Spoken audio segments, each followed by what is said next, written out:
Yo, what's good everybody? Black Friday is here and it's the perfect time to score amazing deals for your next PC build. With just $600, you can assemble a powerful system that delivers excellent performance for gaming, productivity, and everything in between. So, kick back, like, subscribe, and enjoy. So, for the CPU, I went with the Ryzen 5 5600X. It is a 6-core 12-threaded CPU with a 4.6 GHz boost clock. This CPU comes with a Wraith stealth cooler, so you don't have to worry about buying a separate CPU cooler. You can use this one perfectly fine.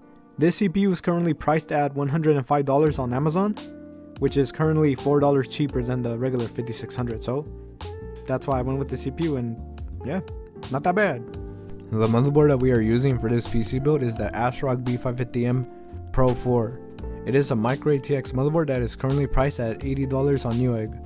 This motherboard can support XMP, overclocking, but it does not have Wi-Fi. So if you want Wi-Fi, you would have to either use an Ethernet cable or buy a USB to Wi-Fi adapter. The RAM that we are using in this build is the Teamgroup T4 Vulcan Z, 32 gigabytes of RAM. It is 3600 megahertz and it's currently priced at $46 on Amazon, free shipping.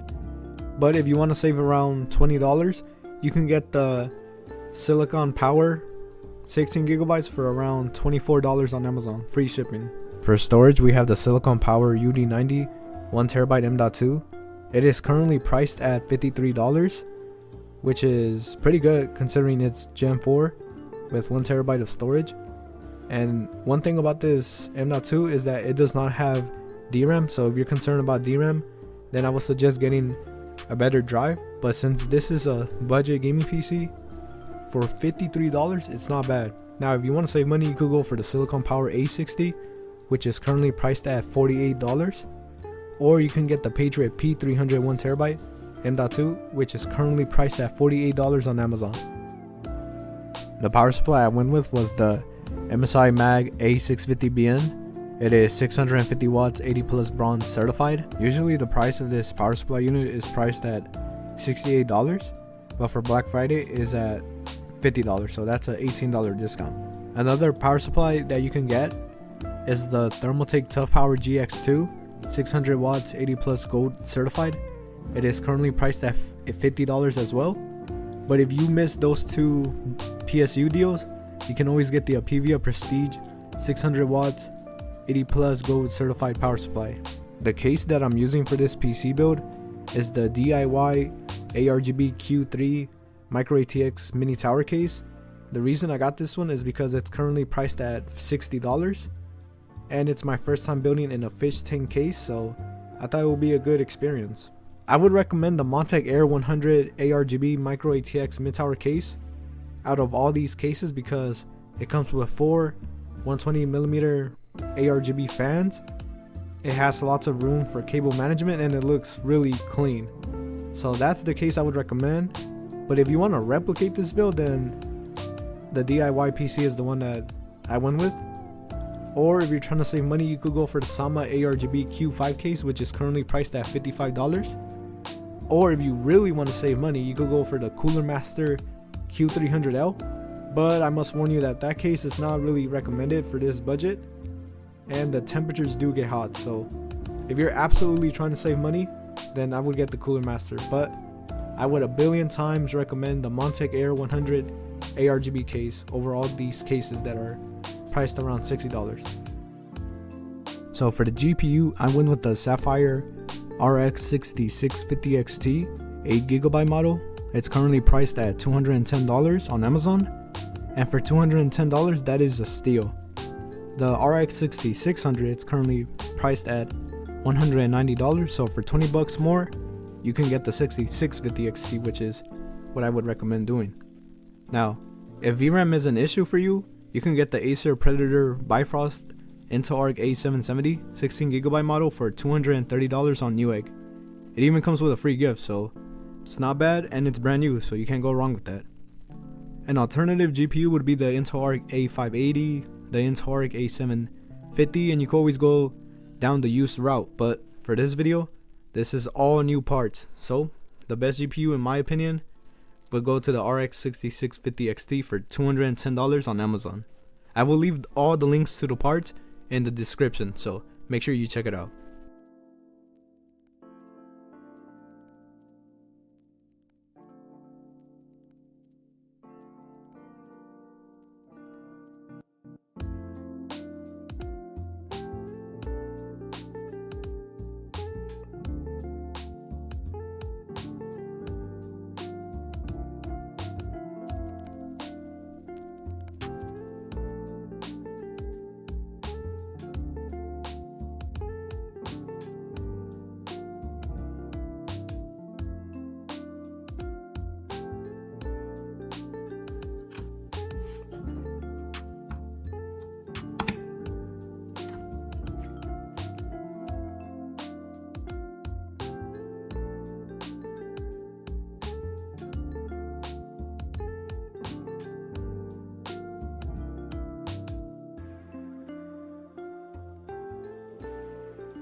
Alright, so now we are benchmarking Fortnite. We're on performance mode. Everything's on low. 1080p performance mode. So let's see how much FPS we could get. So as many of you guys know, this season in Fortnite is just terrible in terms of FPS, performance, stutters, all of that. So this is the first match that I'm playing. And so far in Pleasant Park we're getting about, I'll say 300 FPS. So this season ends tomorrow. So I will be putting out a new updated Fortnite benchmark. But for now we're just benchmarking the current season. So let's get into a fight. One stutter.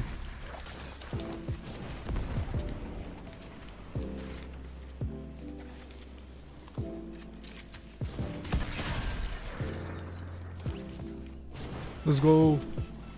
Oh, someone took fall damage. Let me get him in the air. Right here, right here. Let me cook, look. Oh, let's go.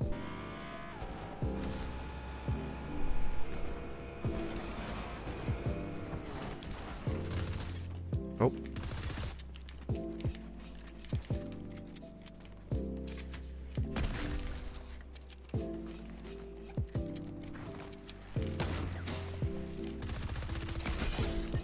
Nice. Okay, so far there's no frame drops when getting into a fight.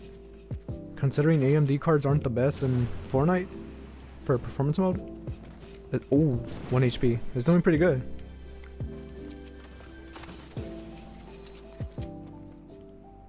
So now let's do Fortnite on high lumen setting. Alright, so now we are on high settings. High lumen settings with ray tracing this time. So let's see if we could get an average of 60 FPS throughout the whole match.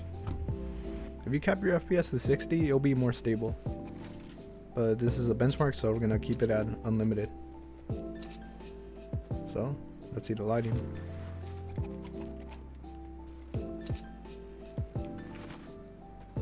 Yeah, the game looks way better on high settings.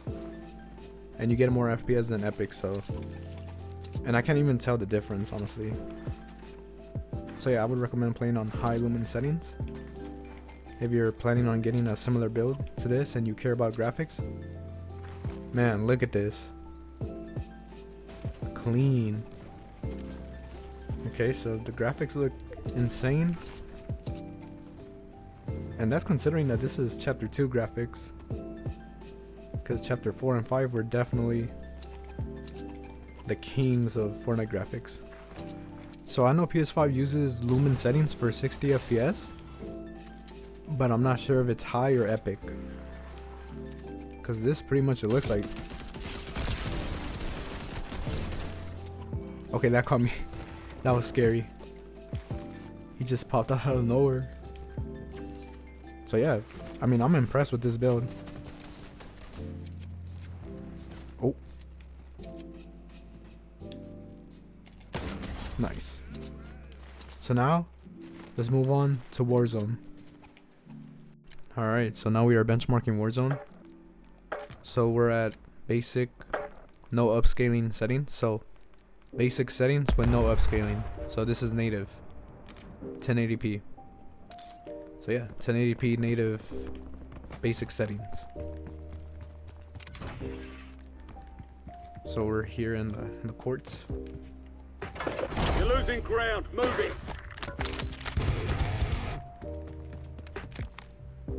Okay, there's no water. So we're just running around, but so far it's around 130 FPS.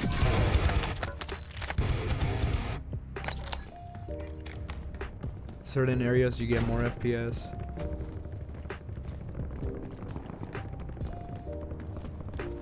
And the graphics, they look good considering it's on basic settings.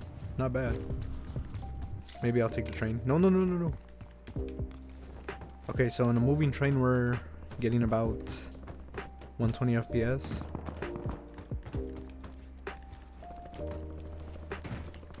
Not bad. Got that Omni movement. Oh. I had no idea there was somebody. What happened? Okay. So now let's benchmark the gulag. That was part of my plan to get eliminated and benchmark the gulag. So now we're on the gulag. And the gulag is more like multiplayer, so.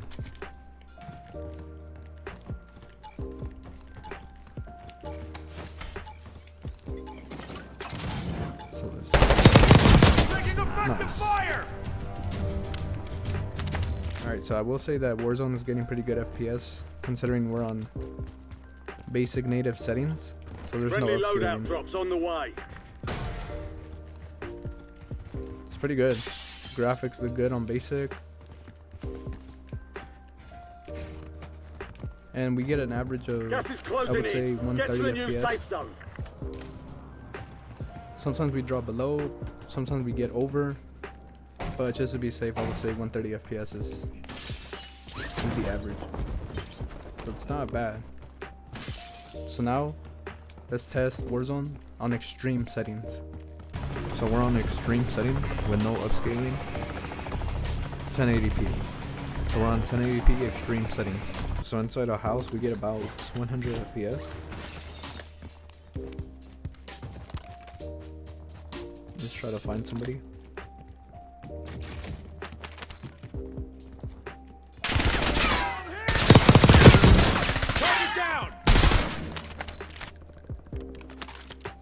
So let's get our shields. Oh, many more. Okay, so let's just. We got a vest.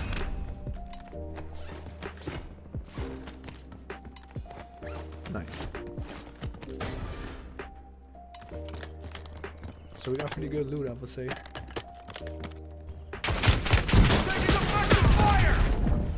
Oh. Extremely low. No. Alright, that's good. We could benchmark the gulag now. Which the gulag does resemble more of a traditional multiplayer map. We've procured upgraded gear for you. Use it wisely. So yeah, we're getting about 74 degrees on the GPU and about 84 degrees on the CPU. But the CPU is a stock AMD cooler with thermal paste. Alright, so this is a $600 Black Friday gaming PC. We got good deals on the parts. It performs good, it looks clean, and for $600 you can't go wrong with it. Now, there are a few things I would change, such as getting a better CPU cooler. As you saw in the benchmarks, we were getting about 80 through 90 degrees temperatures on the CPU, so it's a little high, but the 5600X can handle it. Now I did spend around $20 extra for the extension cables, and I just threw in a Red Hulk figure that I already had, and the build looks even better with those. So if you want your build to have an extra pop, more aura, you can put in the extension cables and the little Red Hulk figure. Thank you everybody for watching. Like, subscribe, and see you in the next one. Peace.